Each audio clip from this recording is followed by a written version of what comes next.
Hello, fellow Rebel Capitals. Hope you're well. I am here with my good buddy Robert Barnes and a new friend of mine. His name is Mitch, and Mitch came up to me at the Limitless conference. I was there with Kenny McElroy and Kiyosaki, and RFK Jr. was there.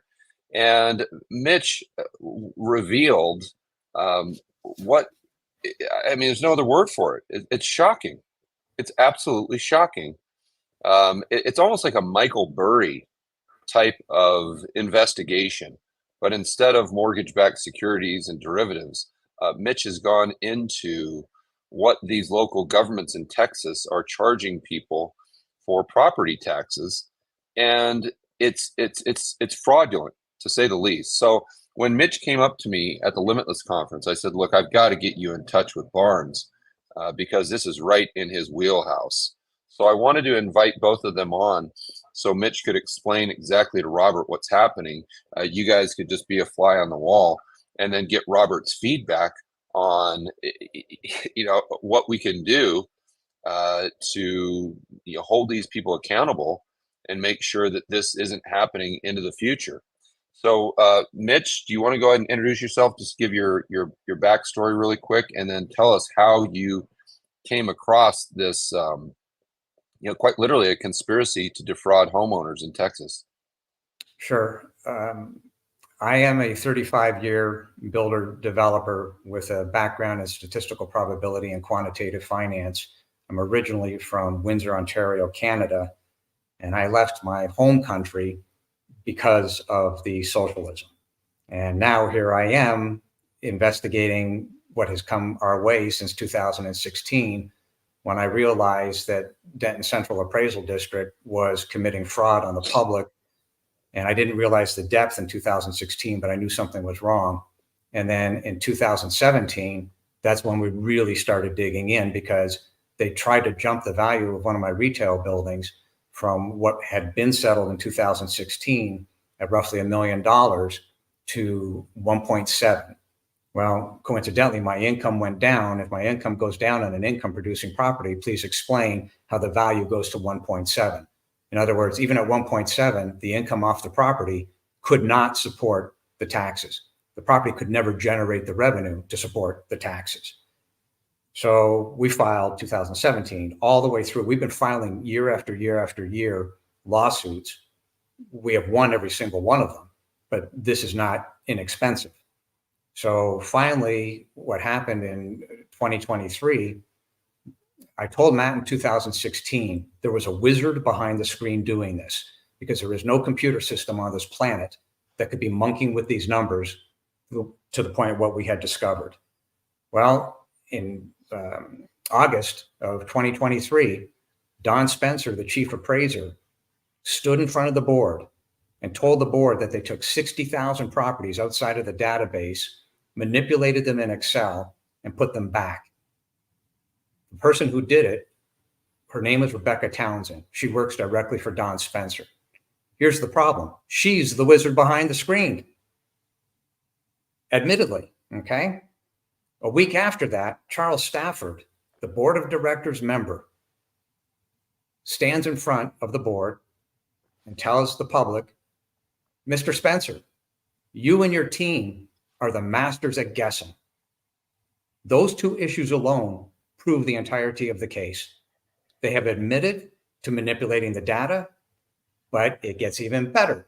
So the day Mr. Spencer said that statement, I have something called an infection rate spreadsheet, which is actually used for studying how fast a disease rolls through a county or country. So I applied that math to Mr. Spencer's statement of 60,000, and that turned out to be 76% corrupt database. And that proves right on the spot that they're committing fraud on a mass scale. But it got worse. So let's just say that Don Spencer lied, which is a very high probability. Let's turn it from 60,000 to 80,000. That became 92% corrupt data. And what they've been doing year after year is not using true comparisons. So if you go all the way back to 2016, and just on one property, that one property has 6 comparisons for the sake of argument. That's typically what they use. Well, if 2 out of the 6 are erroneous, such as what they just did with my house by way of example. So they gave me a comp that's 35 miles away in Carrollton, Texas, and they gave me another comparison in Northlake, Texas, which is about 22 miles away. Yet I built the subdivision that I'm literally standing in right now. Okay. The law says you have to use like-kind comparisons. How better can you get than the comparisons from your own subdivision? So the point of the matter is they have cumulatively compounded fraud at least since 2016 that we can prove. And on the overall scheme of things, therein lies the whole problem. And that's why their databases are irretrievably corrupted. And that's why you have a whole host of co-conspirators. And the people we're calling co-conspirators are those who have signed an oath, its oath of office, to protect and defend the Constitution of the state of Texas and the United States of America. They violated that oath, and under Texas Penal Code, that's a third-degree felony. So, as I keep saying, they do not have a defense. They're caught. Yep. So, Mitch, let me just put this in layman terms. What's happening is, according to your research, the local governments in Texas are saying, well, we need X amount of money this year. And well, let's just say it's $1 billion. And for us to get the $1 billion in property taxes, we have to increase the appraisal value of the overall housing stock by, let's say, 30%. And whereas obviously they're kind of reverse engineering the number they need instead of abiding by the law, which gives the appraiser a formula to use. And based on this formula, that's what the housing price or the appraisal should be. And then you're paying a percentage of that.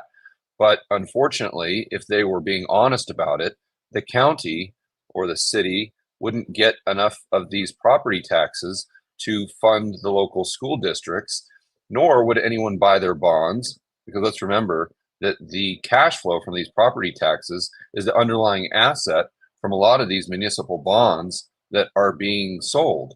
So you have this daisy chain, you have this domino effect where they got themselves painted into a corner where they said, look, we've just got to literally commit fraud on homeowners, and we've just got to increase their property values based on how much tax we need them to pay. And so, I mean, that's what's going on. That's at the heart of it here. And you think that this is being perpetrated not only in Texas, but nationwide, possibly. Yes, we now have at least one person from 47 different states that have sent us emails and or sent us evidence. So we know that this problem is a full-blown cancer. Over and above that, it's all the way into Canada. So in Canada, the only difference is that they have what's called C. They put a C in front of it, USPAP, Uniform Standards of Professional Appraisal Practice. It's the exact same formula. That's just to be clear, that's the formula. That's the algorithm that by law these appraisers are supposed to be using. Yes, that's the totality of the formulas. It's a 384-page document, but it says these are the types of comps you're supposed to use. Here's the category. You're supposed to use standard deviation to figure out what the outliers are. They don't do any of that. So, George, to your point, the key word is predetermined budget. So, right. What happens is the taxing entities, there are 67 of them inside of Denton County, by way of example. They will meet with Don Spencer, the chief appraiser, and say, here's our budget. Go meet it. That's one layer of the fraud, okay? The second layer of the fraud is, in fact, what's called a property valuation study, which is the creation of the state comptroller. The property valuation study is designed to take money from one school district and ship it to another school district. Here's the problem for the state comptroller. There's no law that allows him to go to Don Spencer, the chief appraiser, and says, go increase the properties to meet my budget under the property valuation study. In other words, state comptroller has no authority whatsoever to denote what a value is on a property. Second layer of fraud. In other words, they can't get past their own documents. Literally the first paragraph, first sentence on the Denton County website that says we adhere to USPAP is a straight up lie. They don't. None of them do. This has gotten to the point where their databases are all garbage. There's literally nothing here that's working. And when Charles Stafford stands up and says, you're the masters at guessing, that statement couldn't be any more true. That's really what's happening. These values are a pure guess to meet, to your point, a predetermined budget. Yeah. Robert, what are your initial thoughts? How have these cases so far reached the court, and what's been the hurdles and obstacles so far? First of all, 50% of their case disappeared on the last judge. So the first judge in that particular court punted. She didn't want to touch us with a 10-foot pole. Before we sat down, her decision was made up. She wasn't going to hear this case, end of story. So she punted. And however, we gave her a notice and second opportunity, which was the right thing to do. And she said, okay, fine, bring it back. She wasn't in the courtroom when we brought it back. There was a sitting judge there. Interestingly enough, that guy actually read the brief. And he said, he looked at me and looked at my attorney and said, Mr. Vexler, this is a societal issue. And then he went down the rabbit trail of Chevron deference, which I'm extraordinarily familiar with because I actually wrote an amicus brief having to do with that issue. So he, on his own, it wasn't part of the conversation. Well, he turned to defense counsel and said, I hate to inform you, Mr. Metcalf, but your client, Don Spencer, is the party responsible in law. And then he went on a 15-minute lecture on behalf of my attorney, setting up his situation the way he wanted it done for my attorney to hand off to the appellate court in Fort Worth. This judge got it. And he said, this is a societal issue. Boy, did he get it.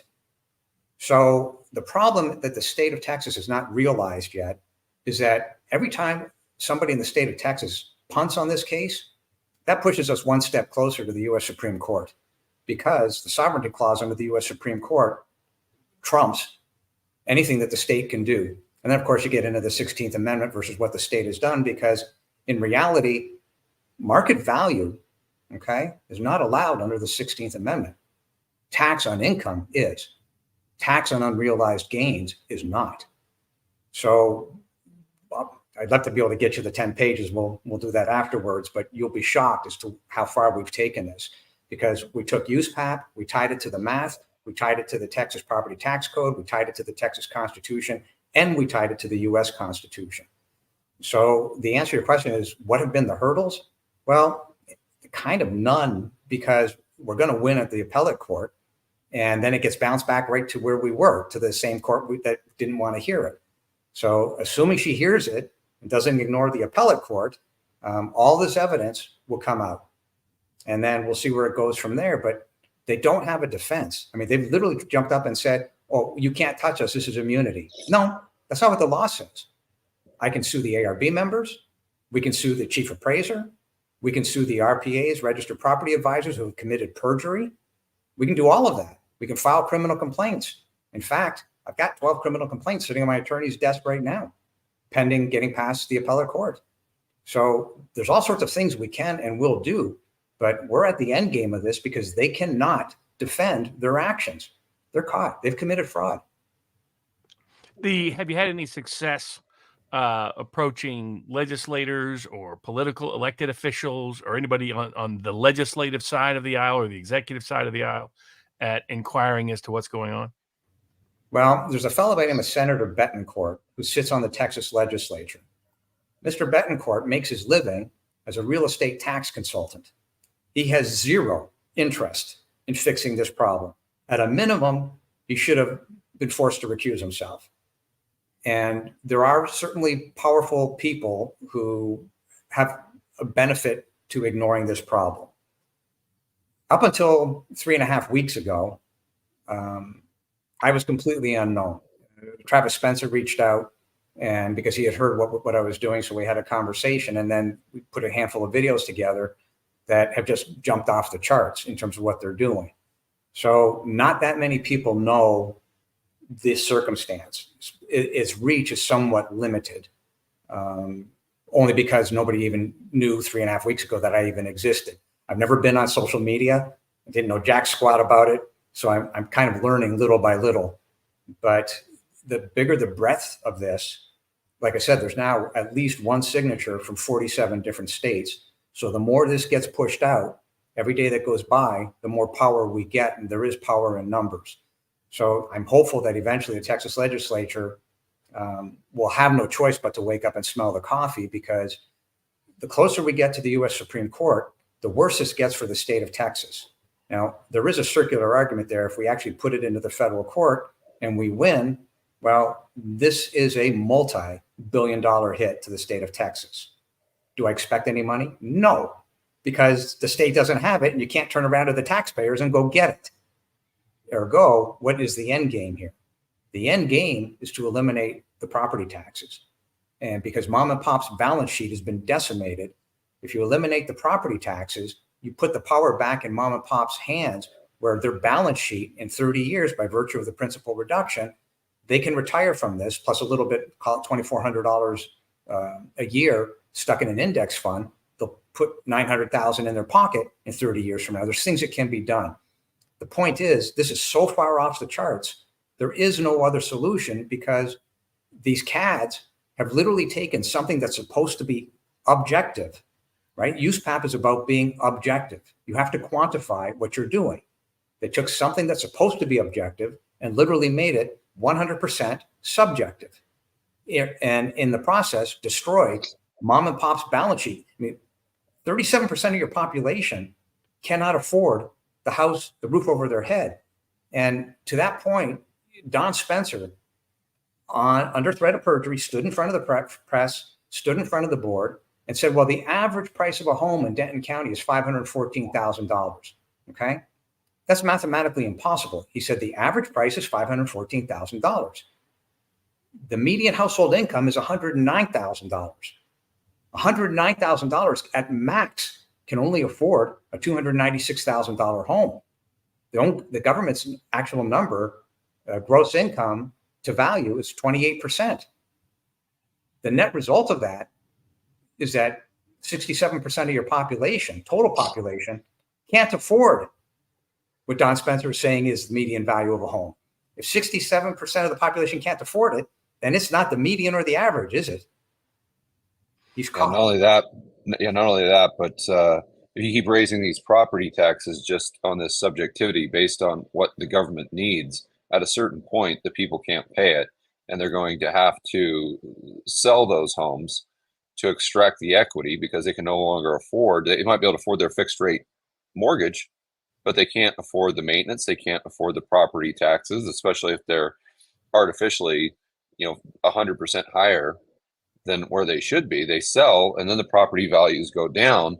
And I think the bigger impact is on the pension funds, because there's a lot of financial institutions that I'm sure have these bonds on their balance sheet, where the underlying asset for those bonds, or is the cash flow coming in from these property taxes. And if that goes away, or if that declines, then you blow a hole in these pension funds, which goes right back to the average Joe and Jane.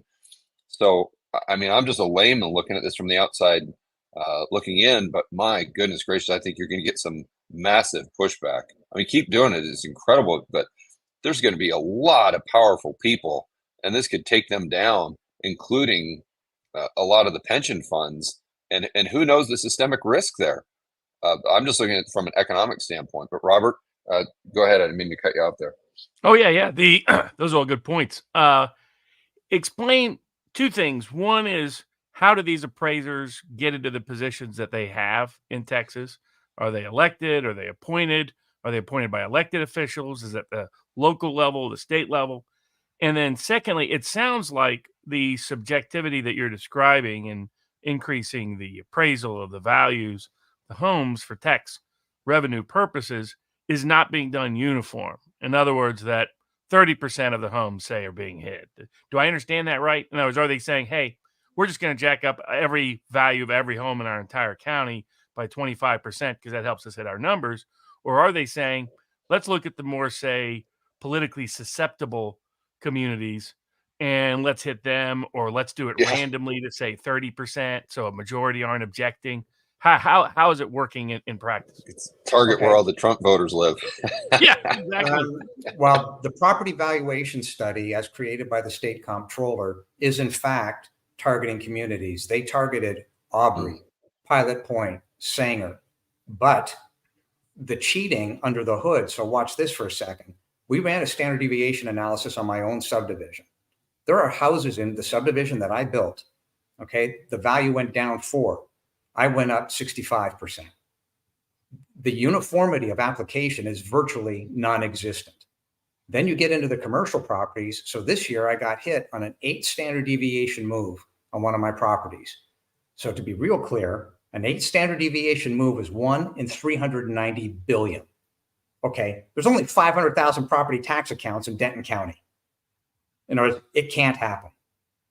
So that's how bad this is. There's no uniformity of application. And, you know, George, to your point, think of it this way. What do you think is going to happen when 30,000 houses hit the market in this marketplace, Denton County, at one time from those who can't afford it? See the cumulative effect? And then to your point about the bonds, this is off the charts how bad this is. So watch this one.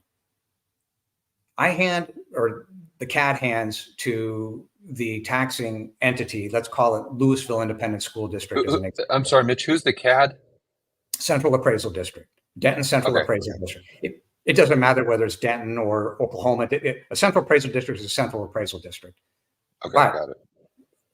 the school district itself, you understand that the balance sheet of a school district virtually has no assets. When you read the balance sheet, what does a school have?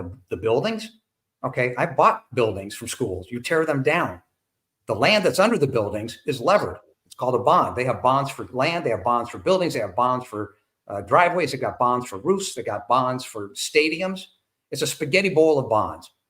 But George, the point that I want to make is that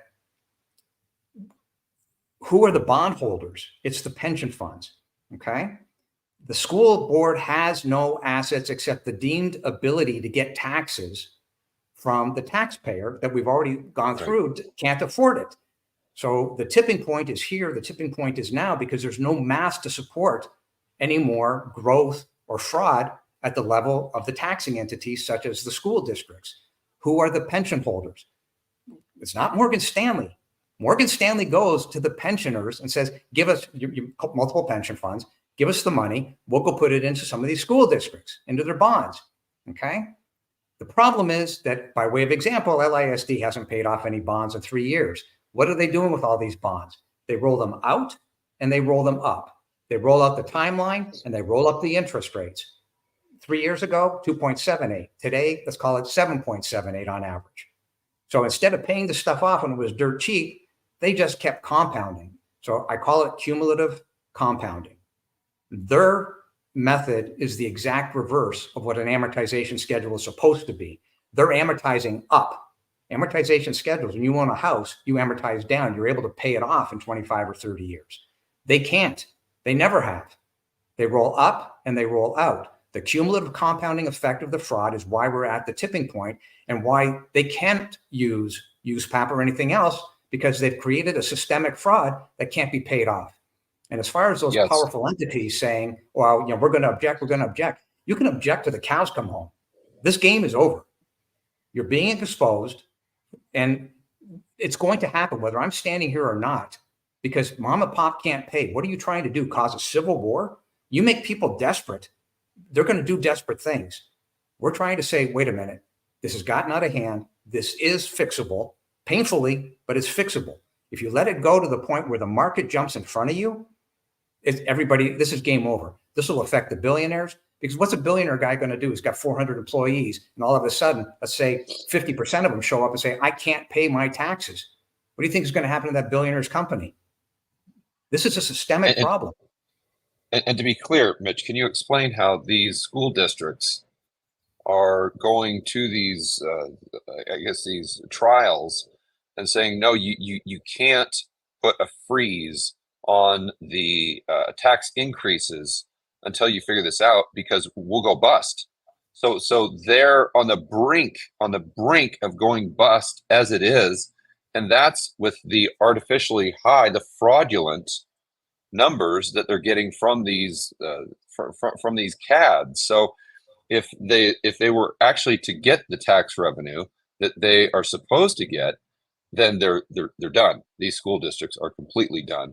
And then I don't know, do they go into bankruptcy, or I mean, I guess that's a question for Robert. We put an article together on behalf of a school district called Itasca. Itasca, south side of Texas, was actually funding, solar fields through the state comptroller's office. There's no law allowing that. It's called a 313 agreement. State comptroller created the 313 agreements. The memo that I put together said it's my recommendation and my humble opinion that Itasca School District should be put into Chapter 9 effective immediately and completely unwound. The value of those solar fields, do you know that they signed those agreements with no guarantee of return of principal and no guarantee of return of investment, or no return on investment? So the bottom line is, George, you said it 100%. I mean, these school districts don't have the money. So in Tarrant County, literally 3 weeks ago, 2.5 weeks ago, Tarrant Appraisal District said, we're going to freeze these real estate taxes effective immediately for the next 3 years. 7 days after they said that, a lady by the name of Emily Wolf wrote an article, and she recorded that meeting. And in that article and in that meeting, all the school districts of Tarrant County, that's Fort Worth, showed up and said, you cannot freeze these values and you must annually keep increasing them or we're bankrupt. At which point I chimed in and said, listen, idiots, you are bankrupt today. That money doesn't exist because what they refuse to look at is who's paying it. That's mom and pop. And we already know, we've got the evidence that 37% of the households can't pay it. They're going to go broke and or they're going to lose the roof over their head. And therein lies the problem. They simply will not recognize the fraud that they have created year after year. It's cumulative compounding effect. We're at the tipping point. They just don't want to pay attention to it. My point is, if you let the market start to push this down, you will not be able to stop this snowball. When this gets to the point of the bondholders, when those bondholders wake up and smell this fraud, they will sue everybody and everything in sight. Now, they won't be able to collect from the school districts because, again, they're not worth anything. But that's not the point. They'll go after the individuals, which they can do in law. They can bankrupt everybody in sight. Anybody who's touched this is in harm's way. They think they're not, but they are. Go ahead, Robert. Yeah, I was going to say, in 2002, I was a young lawyer, 2 years out of law school, and joined a public interest law firm with an old tax lawyer that had retired from tax law and wanted to do public interest work. And we ended up representing, for a range of reasons, a bunch of folks who were getting scammed in their homes and mortgages by every means possible. Holder and due course principles were being used to basically create fly-by-night operations, et cetera. Long story short, we stumbled into the subprime real estate coming implosion 6 years before it happened. And we put it all together, figured out what was happening, how it was happening, why it was happening, how, the collateralization of these loans was creating and was incentivizing people getting bad loans on bad reasons. I mean, people know about the part of people who didn't have credit getting loans that they couldn't repay. They don't know about all the equity stripping that also took place. You hire a 20-year-old model to go take out a 6-pack of beer to the widower grandpa, and all of a sudden he's refied on a home he didn't need to refi on. And things like that took place. But when we went for legal relief and remedy outside of individual cases of individual plaintiffs before courts, all the political class had no interest in hearing about it. Even though we explained I remember detailing, we had 6 of the biggest bank representatives there talking about, here's what's going to happen, talking about the Big Short 6 years before the Big Short. But there was too much money in it. Too much money in it for the financial side, too much money in it for the politician side. They didn't want to touch it with a 10-foot pole, and they would rather let it all implode and blow up than take proactive action, because you have to try to find somebody in the system who is not corrupted by the incentives in place. Because what you're describing is state profits from this, county profits from this, the city profits from this, the elected officials, the appointed officials keep their jobs and get their jobs from this. The elected officials get to keep their jobs because we're not raising taxes. Only, some people's houses went up. Some people's building properties went up. That's all. But we're not raising any taxes. I mean, that's how they could otherwise solve this problem. They have a revenue need. Fine. Raise the property taxes across the board. Problem is, then you get thrown out of office because that's mismanaging the budget, according to most voters. And the problem is people don't have the money anymore, Robert. That's the problem. Yeah. Even if they wanted to solve the problem by increasing taxes even more, there's no more money left. The turnip has been. Go ahead. Yeah, you can only squeeze the tomato so hard, so long. But then that flips on the other side of how this plays into institutional actors. You'll own nothing and be happy. I mean, so like when I was digging into, end up representing people against Wells Fargo and vulture funds and all the rest, people who own different kinds of businesses that got flipped into bad loans and then had their properties taken out from underneath them. Often the same thing is happening for farms right now in the United States. Mm-hmm. Farm banks supposed to be helping farmers. They're not. They're squeezing farmers to steal their farms at bottom barrel prices because a lot of farmers got hammered due to the lockdowns. Like take almond farms in California. You can't stop growing almonds, but you had to stop shipping them and people had to stop buying them. So what happens? Price collapses. At the same time, in your main input items, labor and fuel, cost spike. All of a sudden you're underwater for say 2-3 years. Well, the farm banks are supposed to be there to help you by federal law are instead coming in and using that spike to say, hey, you missed a payment. Screw you. We're going to put you into non-judicial foreclosure. We're going to sell your property in 6 months. Why? Because somebody else is coming in and wants that property on the cheap. That's the other factor you can't fully exclude. Who is looking at these properties and thinking, we don't mind if these go to property tax auction because we get them at a certain discount that they can individually and institutionally profit. I mean, you look at who's been buying up a lot of real estate in the United States over the past 5 years. One of the things you mentioned, Robert Kennedy's been talking about, why is all of a sudden housing so inaccessible for, say, middle-class millennials and Zoomers? It might have something to do with some of the Wall Street funds that are involved in almost trying to monopolize parts of that market space. Mm-hmm. And you're talking about the same companies that have overlapping interest everywhere you look. I mean, BlackRock's basically like its own country at this point. It's got 10% of this, 50% of that, 20% of this, over and over again. So the hurdle you'll face is not a legal one, it'll be a political one. That judges are politicians like everybody else. All the legislators and executive branch people are politicians by nature. And what you're describing is something that an honest prosecutor, an honest cop, an honest sheriff, an honest political official, an honest appointed official, an honest executive branch official. I mean, I do have confidence in the Attorney General's office in Texas, but he's taken on everybody already. He's suing Pfizer. He's doing, Attorney General Paxton. Well, if we went to him with this one, he'd be like, okay, so you want me to upset pretty much everybody in the entire state, every city politician, county politician, state politician. Because what you're describing is the state profits from this. And then you got all the bondholders, and you point out the conundrum that bondholders would have. If they actually highlight this fraud, they probably never get repaid. They're better off keeping the fraud alive as long as they can. It's like the perverted marketplace that developed when we were doing those subprime lending cases in 2002. That's exactly that people were so invested, they couldn't stop. Even when we kept saying, you're going to go off the cliff. This doesn't work long term. This is unsustainable. This is Venezuela. And yet, so I think there's a lot of legal theories. Now, I think there's insurance companies that could be sued. There's a range of other people connected to this that could be sued. A suit on behalf of bondholders could be brought. The hurdle you'll have is all the institutional incentives of all the people in positions of power would be for this case to never see the light of day. Yeah, but I mean, even if Mitch wasn't here, the rubber meets the road, because still you're trying to steal from people money that they just flat out don't have.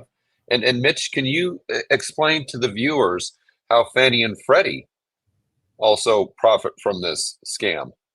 So there's a fellow by the name of Jeremy Bago, and Jeremy is the proverbial 1,600-pound gorilla in the appraisal world. He's a good writer, very intelligent guy, and he did a video with Travis Spencer, and I've known Jeremy now for 4 years or so, 5 years. And Jeremy, this is just literally like 10 days ago. So he explained that the appraisers that work for Freddie, Fannie, HUD are literally being forced to commit fraud to hit the target number on those appraisals, or they get fired, or they don't get another job. So it's the same thing. And then Robert asked a question, which is really good. I think you said, what does it take to be an RPA? Well, here's something that's so sick and perverse. It's crazy. 50 hours. How in the world does a person with 50 hours of training, by the way, the license is from TDLR, Texas Department of Licensing and Regulation, the same entity that regulates bikini wax people, okay? 50 hours. How can a person with 50 hours of training be able to stand toe-to-toe with me on an income and balance sheet? They don't even know what it is. So it's literally the definition of the blind leading the blind. They don't know what a standard deviation is. So you run into all these problems, and then that is exactly where Jeremy Bago was going. Well, it turns out that, okay, so Bago's talking about HUD, Fannie, Freddie, that they're being forced to commit fraud or they don't eat. Well, that's exactly what's happening inside of the CADs. Hit the target number, you, the appraiser, the RPA, or you're out of here. Hit the target number, or you don't get your pension. This thing stinks to high heaven in every single avenue you look at. And the only way out of it is eliminate it, because you have to have something that's objective. Well, a sales tax is objective. Now, yes, it's got to have a little bit of work done across all the states, but the point is the system is there and it can be fixed to the point where you eliminate all this subjectivity and stop people from going bankrupt that don't have the money. Yeah, just when you include Fannie and Freddie in this as well, it's, my goodness. Well, I absolutely think that we should try to solve this problem, but you've got to go through some serious economic pain to solve this problem, because there's so many financial entities that have benefited from this ruse. You know what it sounds like? Sounds like, George. It sounds like, oddly enough, like China. It sounds like, China's local governments are all tied into their real estate, so anyway they can raise revenue, and they caught themselves in a situation that they couldn't, even a communist country couldn't figure out its way out of its, that has complete state control, still couldn't find a means to pull out in time, because everybody got too aligned with the same incentives. Well, let's just see if we can get it going, keep it going for one more month, maybe 2 more months, and just that was their horizon. But I agree with you, George. I think a best approach on this to reach someone that might do something about it. If you're talking to a judge who puts together, oh, okay, you want me to upset everybody in the world, this is unsustainable. That that you want to be the judge who steps in front of 2008 in 2006, not 2009. And because ultimately they've created a problem for themselves. I mean, aside from all the illegality, that's not functional, that's not sustainable. What's amazing, of course, is Kamala Harris is going around talking about a national property tax. I mean, disguising unrealized capital gains tax, but there's a legal word for that. It's property tax. That's what it is. I mean, that's what the 16th Amendment does prohibit at the federal level. So now, have you had any success using like FOIA or sunshine laws to get to sort of maybe get more incriminatory information that might be buried somewhere in a government email or document or file? At this point, we really, I believe, don't need it, because we've got so many audio tapes of these people at DCAD. I mean, it's on tape, it's on video. We have Judge Eids standing in front of the county commission. He is the county commissioner, standing at the commissioner's board, defending Michelle French, who's a tax assessor collector, after the two of them were yelled at by one of the taxing entities, the mayor of Lakewood Village. And he happens to be a forensic accountant. And he was jumping up and down saying, every single one of your numbers is fraud. You can't do this. He was so mad, so frustrated. He simply he yelled at them, turned around and walked out. So we got it. We got the audio. I mean, we have so many pieces of evidence. Like I said, they don't have a defense. It's just people don't want to pay attention, but there's another way to get to this, right? Because there's another way to break the CADs.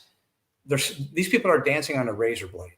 So if 40% of the population simply said, that's it, we're going to go full throttle and go to an ARB, appraisal review board process, and we are going to take the process all the way through to the end of that ARB. Well, if 40% of the property owners went and did that, you can break the cat. There's more than one way to skin the cat. Right? And that's an individual, I assume, in Texas has the right to appeal administratively through the bureaucratic process to the appraisal review board any increase in the valuation of their home. Yes, but the appraisal review boards are supposed to be independent bodies. They are not. They are bought and paid for by the CADs. It's all part and parcel of the same fraud. but that's kind of not the issue. The issue is bankrupt the CADs. The more people that file lawsuits, like there's 588 lawsuits on average that get filed at Denton Central Appraisal District. If you double that, you just bankrupted the CAD. If you say that's it, we're going to go from, let's call it 7,000 ARB protests, we're going to ratchet that up to 12,000, you bankrupted the CAD. There's multiple ways to accomplish the same goal. Now, it doesn't fix the overall fraud that's being systemic, and it doesn't fix the trillions of dollars that are at risk here, because that's the type of numbers you're talking about. So coincidentally, I ran that just the other day, and there's 3,143 appraisal districts or counties, right? Counties in the entire United States. If you simply said that they overvalued the properties for each county by 1.5 billion, that is just short of 1 trillion per year being stolen. Now, just to be clear, Denton Central Appraisal District did this to the tune of 67 billion. So 1.5 billion is ungodly conservative, but you can start to see the size of the numbers when taken across the entire United States. But if 37% of your population, your household population, can't pay the bill, what have you done? You know, these are humans doing this to other humans, and we are at the tipping point. There's no money to pay for this. So who should be put into bankruptcy? It's not mom and pop. It's the entities themselves. I mean, from my standpoint, obviously Robert has a much better idea as to how this will likely play out legally. But my thing is, regardless of what giant entities get in your way, Mitch, people have to know about this. They have to know that this is happening to them, regardless of how it plays out. It's just, I don't know, Robert, what would be your base case as far as how this plays out legally? And then what would be your plan of attack to make sure that people knew, as many people as possible, know the extent to which they're being defrauded? And what can they do about it?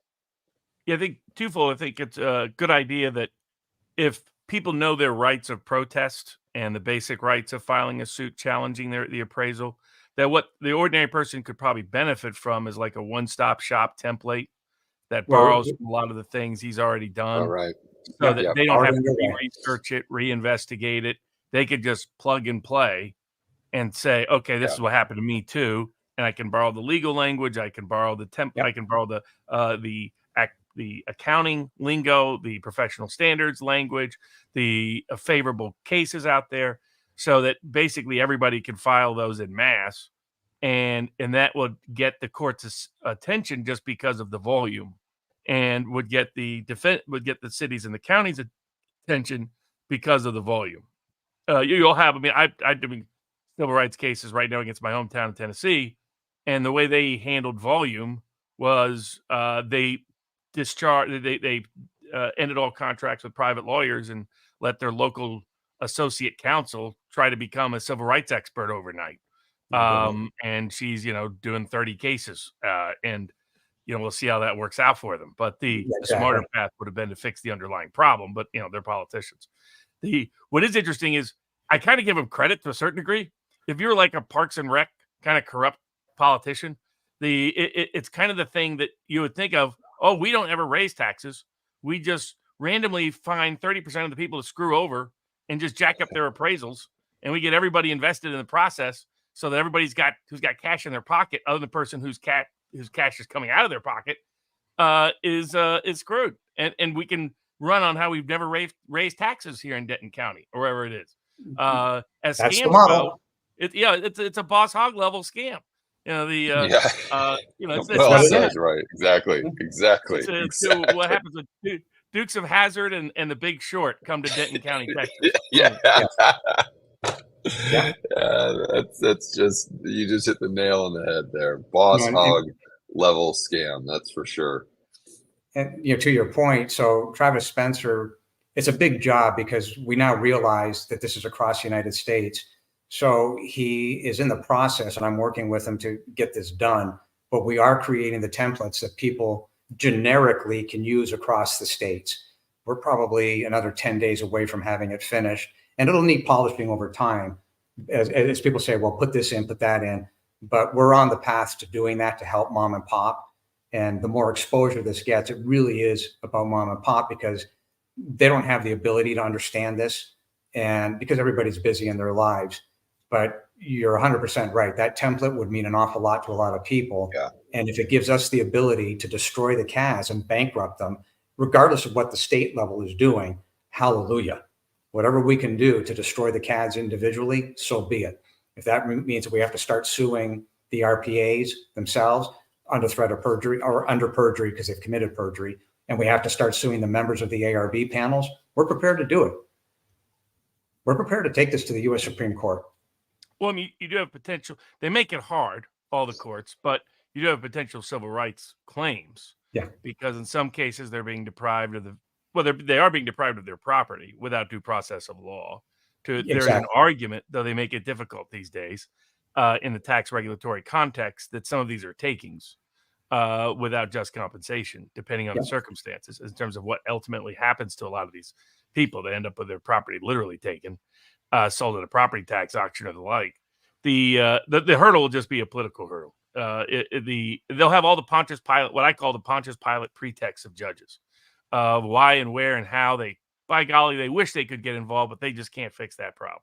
And, they're standing. I used to say, it's like election cases. How is it we go 2 weeks ago, Robert Kennedy not being allowed on the ballot, according to the courts. And this week they're saying, oh, no, you have to stay on the ballot by the same courts. Right? I used to say that it's not ripe by spring. There's actually a legal doctrine called ripeness. It's moot by summer. That's another doctrine, mootness. And it's latches by fall. So that if you sue early, too early. Sue the right time, not the right time. It's like Goldilocks. You sue late, you're out. And then, of course, maybe you just never have standing anyway. And if none of those four don't work, standing was the doctrine the Supreme Court used to weasel out of the collusion of government censorship with Facebook and everybody else. Now, luckily, Robert Kennedy's case is allowed to be sustained, but everybody else has got tossed. Or they go to immunity. It's either sovereign immunity, it's statutory immunity, it's constitutional immunity, which is ironic because the doctrine of immunity derives from the principle that the king is God and thus can do no wrong. So the American Constitution, American Revolution, was about overthrowing that entire system of governance. Yep. And judges just made it up and invented it about, half a century in. You don't find a lot of immunity or standing or ripeness or mootness or latches or political question, non-justiciability, doctrine, interpretations until more than a half a century in many cases, even longer than that in some cases. The word standing didn't exist in American law until 1920s. But they're all political. They're Pontius Pilate, wipe our hands. We wish we could get involved, but we can't excuses. It's not really a legal or constitutional excuse. It's a political pretext for judges evading their responsibility. But I think the best argument is that ultimately they're in a Jonestown-style suicide pact if they keep going down this financial self-destructive path on the practical side. And on what action can probably best work is build a lot of templates, get the information and education out to people so they know it's happening, number one. And if they Google it, they Google, why did my appraisal rate go up? Something like that. They find some site. Well, Google won't help. So you have to go to another site to find it. But to find the information and then be able to have templates out there so people can, like back during the vaccine mandate stuff, I published a letter that came from a bottle in the down the river. It was how it was phrased because the state bars will say you can't provide legal advice outside of select situations. So they published a letter that just gave people a template.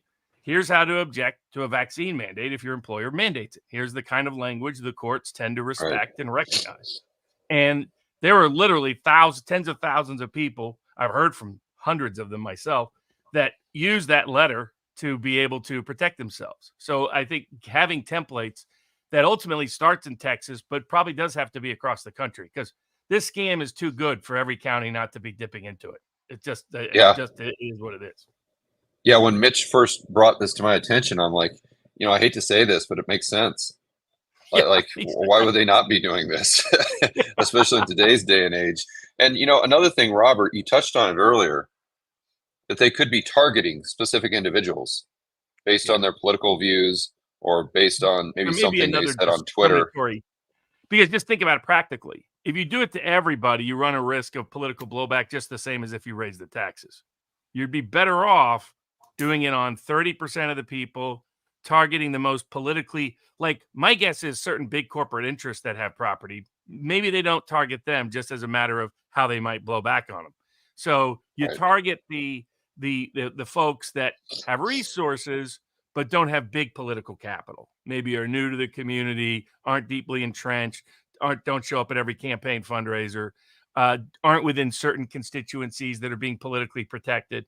And so my guess is if you dig in, you'll find some discriminatory animus involved in a fair number of these cases as well. Yeah, but I think the templates would let you do that easier, because then you could, based on who's filing these appeals, you could see if there's some common denominators there. Well, Pilot Point, Aubrey, Sanger were specifically targeted. My subdivision was specifically targeted. How do we know that? Well, we know that because the average increase in 2024, was literally 24%. Here's the problem. Pilot Point, Aubrey, Sanger, the average was double up, 48%. That cannot happen, right? If the average across the entire county is 24%, please explain the double up. Right. And those areas, it's not because there's so much growth. Now, there is growth. There's no doubt about it. But the growth has got nothing to do when you're taxing values on existing assets, right? Like I keep saying, they don't have a defense. They cannot attack on any of these numbers. It's their numbers. We didn't invent them. We merely sprinkle some statistical analysis and probability on top of it and called BS on all of it. You're wrong. You're lying. And we've got the evidence. And by the way, the evidence is your own tapes. It's your own audio. It's your own certifications. They falsified a tax certification, okay, in 22. The best way to get a good appraisal job is to put at the top of your CV, account it for Bernie Madoff. This makes Bernie Madoff look like a piker. Yeah. I mean, Bernie was at least a little smarter. He tried to keep it realistic. Yeah. Mitch, do you have a website? Yes. So it's mockingbirdproperties.com/DCAD. And there are gigabytes. DCAD. Yes, DCAD. Okay. Yeah. And there are gigabytes of data. We're giving everybody everything we have access to, everything that we have found. It's all there. We want everybody to go and look. And nobody, I mean, you have to realize throughout these lawsuits and everything, nobody has been able to come back and find a single thing that is wrong. And we keep saying, listen, there could be a mistake. That's fine. We're happy to remove it. And we'll apologize for the one mistake. But here's your problem, DCAD. I got another 1,100 documents in behind it. So it isn't going to change the story. The evidence is the evidence. We didn't make it. They did. It's government numbers, government statistics. Yeah, but even more so to get the word out and to let people know that this is just a possibility that they could be, the government may have been stealing from them, quite literally, for the last 5 years due to artificially increasing their property taxes to a level where they just shouldn't be by law. And just the more people that can actually know that, I think the better. It's like a crowdsourcing of this information. And I mean, at the end of the day, think about how many people own their own homes. And if this were to be proven true, I mean, you got people going to the streets with torches and pitchforks. I mean, think about how many pissed off people you're going to have that are going to be quite literally demanding their money back. And then this just opens up the kimono, in addition to everything that we've seen since 2020, that shows, the average Joe and Jane that they just cannot trust these governments, and they've got to hold them accountable. No, and to Robert's point, because I do like to read history. Yes, sir, we are back at the War of 1812. This is exactly how the Americas were founded, for the exact same reason, right? It was the British that said, we're going to charge you Americans a tax on your land. The future Americans said, screw you, we're out of here, bye-bye, poof, instant war. This is the exact same thing playing out live, except now it's worse because it's levered to the tune of trillions. And there's the money just doesn't exist. So if you make people desperate, they will do desperate things. The goal here is to stop that from happening before it gets out of the chute, and just simply say, do not let the market get in front of this. There's going to be pain, but if we do it the way that we're saying to do it, okay, the pain will be manageable. Do it the way that the market jumps in front of it. And when those bondholders wake up, there will be no way to stop this. Yeah. All right, Robert, any last thoughts, buddy? Thanks a lot for coming on, and you had no idea what we were going to do. I just kind of threw you into baptism by fire. I knew that you would love this, and it's right in your wheelhouse. So I thought it'd be a great conversation. What do you think, George, from a economic perspective? In other words, I mean, would there be some interest in shorting some? I mean, like sometimes economic actions lead to the necessary reform. That's a good point. Is there a way to short these bonds? I don't know, but I'll definitely research it. Absolutely, because I mean, I always talk about the speculative side of my portfolio. I mean, just from a capitalist standpoint, an investor standpoint, I mean, I don't know a better risk reward than shorting those bonds. That's for sure, at least with a portion of the portfolio. So yeah, I'll definitely look into it and do a video on it. And then when we get offline here, I'll connect you guys via email. So Mitch, if you have any questions, or Robert, if you have any feedback, you guys can just communicate, and hopefully, the power of the community will help you have a higher odds of tackling this problem and coming out victorious. But like I said, at the very least, you're getting the word out and opening up people's eyes. And that in and of itself is a big win, in my view. Absolutely. And I just want to thank both of you, and I'm truly honored. It's Robert, I'd like to get you those 10 pages of all those laws being broken, because you'll see how all this stuff ties together. But it's sure. Like I said, I'm quite honored. Thank you. Yeah. Let it be here. And Mitch, one more time, can you give us your website, please? Yes, it's mockingbirdproperties.com/DCAD. Okay, fantastic. All right, guys. As always, make sure that you're standing up for freedom, liberty, free market capitalism. We'll see you on the next video.